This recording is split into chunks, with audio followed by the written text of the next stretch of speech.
It's my pleasure to introduce today both. I actually missed introducing Jen Oliva just in the previous panel, and I apologize for that. But I've been really blessed to have, this is the second year that I'm participating in FMP, and I've had great students, great research on both parts. They've both challenged me, I think, and also, I hope, have grown, and I've seen the growth of their research as well. So Tiffany Lara is, I've known her for 2 years, just when she took a social movements class with me, and got really excited about how, Latino people organize, right? And it's a kind of a recurring theme that's now permeated both her academic work, her research, but also who she is as a person in many ways, because she's now currently the co-chair of USEU, the Unión Salvadoreña de Estudiantes Universitarios. So the other thing that I think is important, or that I've really appreciated from being part of FMP and from Tiffany and Jennifer's professionalism, is that I've felt comfortable asking them to participate with my research project in helping me finish up the final chapter of my book that I'm finishing up. So they've done an incredible job, not only in their own research, but also in helping me do my research. So it's been a give and take. And so for all those reasons, it's been a pleasure. And so just finally to mention the topic of her presentation and how it evolved, Tiffany is really interested and wants to explore why Latino students join ethnic student organizations and what factors lead them not to. So this is the culmination of let me say it a different way. This is the first attempt at looking at that question, an exploration of that question. So without further ado, Tiffany Lara.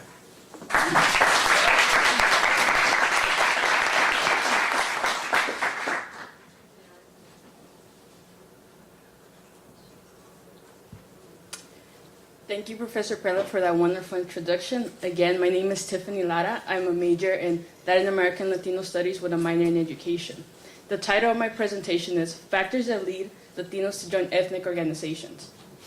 Now, about a year ago, I was sitting at Hector's class, like he said, and he was lecturing about student organizations back in the 1980s, specifically in Central America, and how they were fighting against the military dictatorship of civil war and the inequality in their country.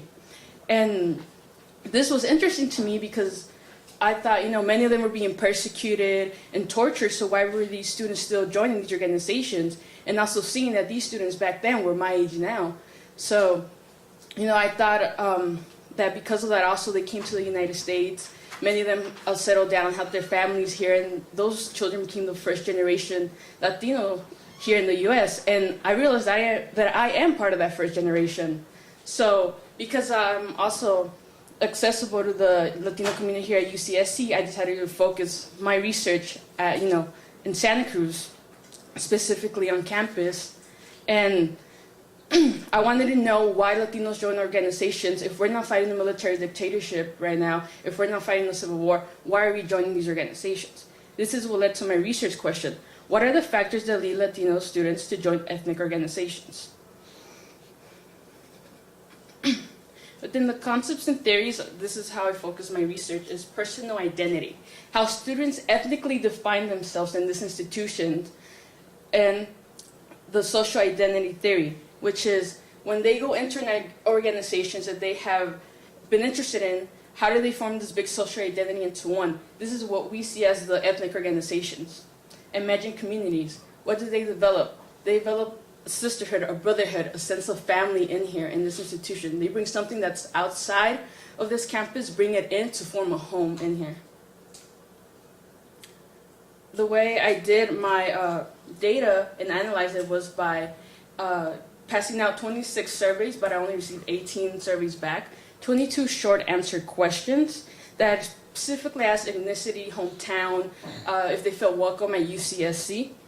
And the way I did this was by using the snowball sampling method, which was giving 2 of my peers a survey so they can distribute it to their acquaintances or their classmates. And by doing this, I do acknowledge that I cannot reach the whole Latino community here at UCSC, but yet I have significant factors from the data I've analyzed of the 18 students that answer my survey completely. My results. I found that within personal identity, the most common factor is ethnicity. So what this means is that when I analyzed the data, it was correlated at levels that are statistically significant, which means that it's 90% that is not a random chance. What does that mean? That those students who identify themselves as Latino or Hispanic are less likely to join ethnic organizations. As you can see from the chart, those students who identify themselves as Latino, who were 8 of them, only 5 of them joined ethnic organizations. From Hispanics, out of the 3 that identified themselves as Hispanic, none of them joined ethnic organizations. This is a significant factor in my data. Also, if you want to compare them with those students who identify themselves as Mexican, out of the 13, 12 of them are ethnic organizations. Only 1 student in my data was not in an ethnic organization who identified themselves as Mexican. Now, I thought the best way for you to understand my research was to provide actual testimony from these students. So I have certain quotes from the surveys, and I thought these were very powerful and significant. So within the social theory and imagined communities, I want to show you the testimony these students said. So factors of social identity. One student who identifies himself as multi-ethnic, specifically being Mexican and Salvadorian, said, "The community-oriented cultural, political, and economic teaching of my country enhances my knowledge of generations engulfed in silence. The social-political appeal, the common culture that this student shares with everyone else is what brought them to be a social identity, which is that ethnic organizations that we all see. The fact that they wanted to break the silence for their community, their country, and have a new history be told for others to hear in this institution is how students come together to form an ethnic organization, which once again is that social identity." Those factors for imagined communities, like I said, they build a sense of brotherhood, sense of sisterhood, of family. As one Mexican female said, "Members get to know each other well and form a sense of family for the whole group." Building something that they know and are familiar with, something that's from home, and bringing it into the institution, in order for them to feel comfortable, having a family in here with no blood-related, no blood-related relationship. Now, another Mexican male student said, "The sense of home. I get being surrounded by people sharing similar experiences as myself." Building the home away from home. Getting things outside of the institution from your community, wherever it's from, wherever you are from the US, from California.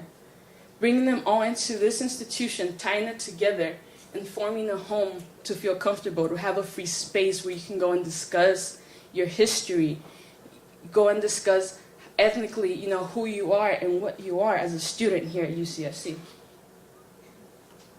In conclusion, what I found within these concepts and theories was certain factors. As I said previously, for personal identity, ethnicity, how do students identify themselves as, is a factor on why they join ethnic organizations. Their social identity, social political appeal, and common culture. Sharing the history, sharing the culture of language, simple things as food, certain sayings within their ethnic origin, is what brings the students to come together and form one social identity, which is the ethnic organization. And imagine community, building a sense of family, building that home away from home in order for everyone to feel safe and comfortable, is what these organizations are providing for these students, and this is why they join.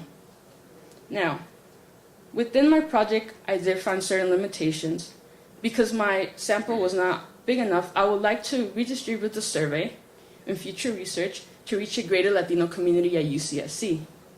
I would like to conduct interviews to gather more background information on each respondent, because what the surveys don't tell me, the interviews can tell me, and I can get more detailed information from these students to find out why they join ethnic organizations and what factors led them to join ethnic organizations.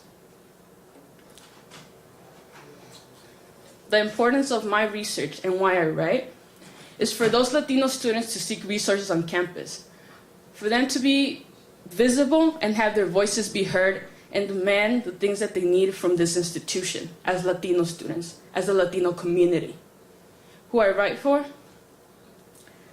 Latinos come from a very challenged background, specifically in education. And if this research helps those Latino students feel that they are not a minority group here in this institution, then I will write for them. If there was someone who created an ethnic organization I can be part of and made a difference in my life, then I want to make a difference in my Latino community and have him encourage them to have that voice and let them be heard here in the institution to demand what they need as a community, as an individual, and as a Latino. Before I conclude my presentation, I would like to give thank you to a couple of people here. First of all, my faculty mentor, Hector Perla, thank you for pushing me and trusting me with your research. My instructors for FMP, Angelica Lopez and Robin King, thank you for challenging me and pushing me through this 2 quarters of research. And my academic counselor, Lily Pinedo, for letting me sit in your office and tell you my frustration about this project, but always finding a solution to it. My FMP peers right here, guys, we made it. And to my friends, my colleagues, thank you all for being here today and sharing this day with me, and thank you for taking the time for coming and supporting me. Taking time out of your day, and good luck with finals with everyone. EOP, thank you for giving me this opportunity. And to my boyfriend and my friend Ashley for editing my papers and hearing me talk about this for the last 6 months. Thank you all.